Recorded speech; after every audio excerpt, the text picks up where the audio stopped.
Up guys, in this video I will show you how to add interest on TikTok. Firstly, what you need to do, you need to make sure that you have opened your profile section. Then you need to go on the three dots on your right upper side.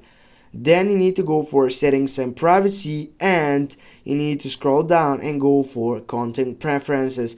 Now, as you can see here, I have just one option, but if you have the latest version of TikTok and also you get up one option like this and you don't have the option for update interest, then you'll need to get back to your site and go for the report problem, and here you'll need to go on your right upper side by clicking on report site, go again on that reportive site, and here you'll need to add the problem, and also you will need to take a screenshot and make sure that everything has clear on your photo to get up to that update interest. Thanks guys for watching. I hope help you, because this problem is not by me, not by you, not by your phone. This is problem by TikTok that could be realized by just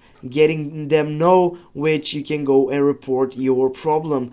Now with this you're gonna get up an update interest. Thanks for watching. Don't forget to hit that like and share the video. See you soon guys.